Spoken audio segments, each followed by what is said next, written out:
the overview I want to share with you is this, a number of key points. It's not new to you, but the salience of religion is increasing. Religious communities are pivotal players, from counterinsurgency to development, peace building to stewardship of the environment. Whereas it was once, as we know, considered private matter, Western policymakers, that's how they viewed religion.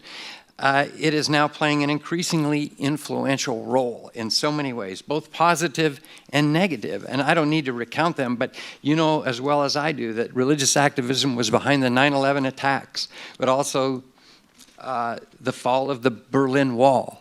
It fuels bloody communal conflict in Bosnia and Sudan, but also peace and forgiveness in South Africa and Northern Ireland. It's motivated the politics of Osama bin Laden and violent Hindu nationalists, but see also Pope John Paul II and the Dalai Lama. It's pivotal at this key point in history to the fate of Afghanistan, India, Iraq, Nigeria, Pakistan, Yemen, and many other locales where the United States has vital foreign policy interests. And so the salience of religion is what fundamentally undergirds our report and its rising importance as a driver in its own right. See, not just as an epiphenomenal factor on the side or the margins, but central as a driver in what's happening. And though it has been viewed, as Rachel said, as a negative factor, a factor associated, you see, with violence, we can't view it today, the report says, solely through the lens of counterterrorism policy. And that focus, we say, is too narrow and poorly understood. And so it's in a broader sense that we want to communicate the role that religion now plays in the world, on the political scene as well, and the contributions that it can make, which have altogether too often been undervalued and overlooked. And without a framework for engagement, the United States will be absent from global community conversations, crucial conversations that need to occur. Opportunities will be missed and threats may worsen. Cairo was a very important statement, but more needs to be done. I like to quote President Obama. Here's what he said. He recognized in the speech the engaging of communities, economically and politically, influential sectors of society, including religious communities, said. This is what he said is important and follows efforts you see by both the Clinton and Bush administrations to profile religious engagement. And yet while the Cairo speech was important and influential, it's just a start. And it doesn't, in so many ways, lay out the future. It's cast a vision, but the question is, what will the strategy be? Whether or not, the question is, the U.S. can build on the lessons of the last 8 years in order to craft a sustainable and an effective strategy to address the role of religion. And that's what we're about here. That's, I think, the most fundamental of questions. The patterns you can look at, they're laid out. They include the influence of religious groups on all sectors of society, business and science, as well as politics and culture. Number two, the changing patterns of religious identification are having significant political implications. We know that. Religion is not epiphenomenal. That is a secondary human experience that has no bearing on politics or political development that we can ignore. It plays an important public role where governments lack capacity and legitimacy, particularly where we have weak states, we know, even failed states. And religion can be a conflict escalator. And this can occur in part from the way in which it intersects with other global developments. For instance, the Sunni-Shia conflict in Iraq was well known to exist, but it became politically relevant on a global level when it was put into the mix of Al-Qaeda. And so religion can thus become a conflict escalator. If you look in the report, we cite numerous instances.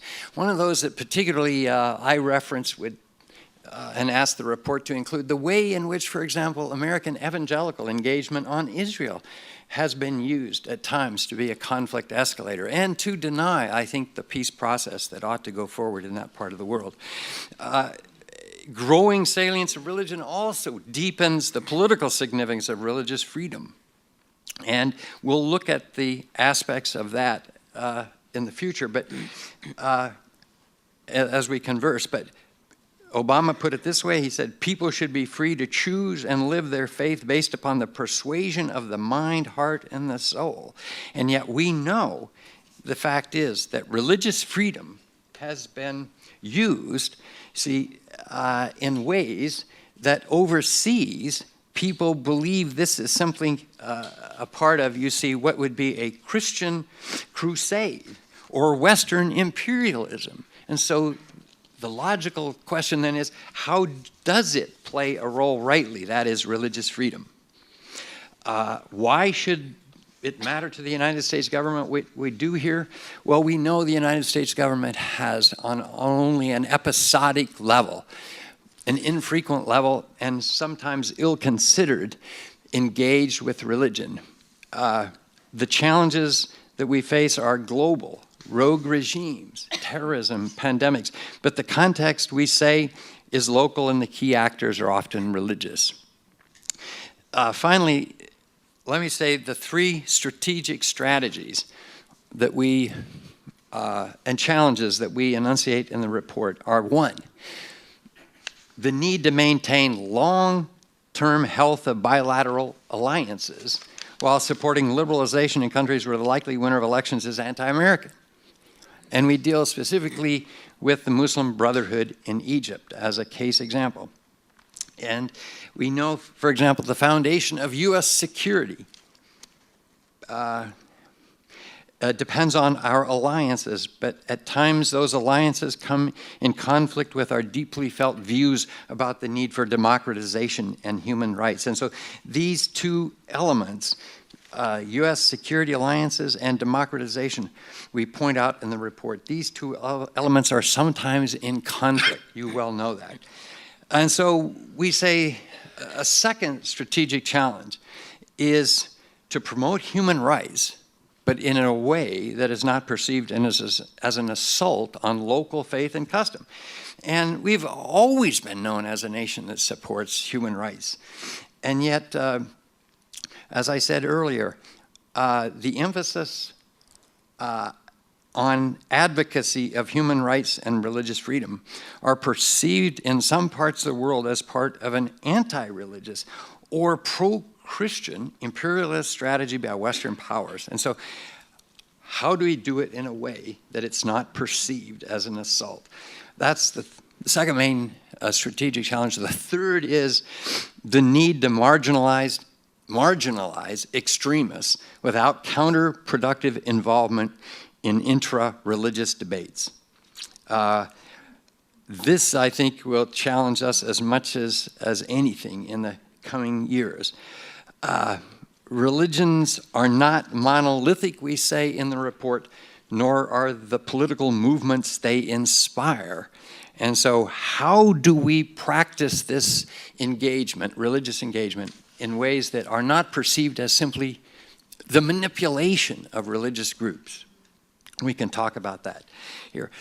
In sum, the strategic assumption of this report is that promoting a rigidly secular alternative to the religious element of world politics will be ineffective and may make things worse. Let me repeat that again. Promoting a religiously secular alternative to the religious element of world politics will be ineffective and make things worse. And so, back to the earlier question, can we do something that will be sustainable and effective to address the role of religion in the world of the 21st century? And we believe that we have a strategy and a framework that does work.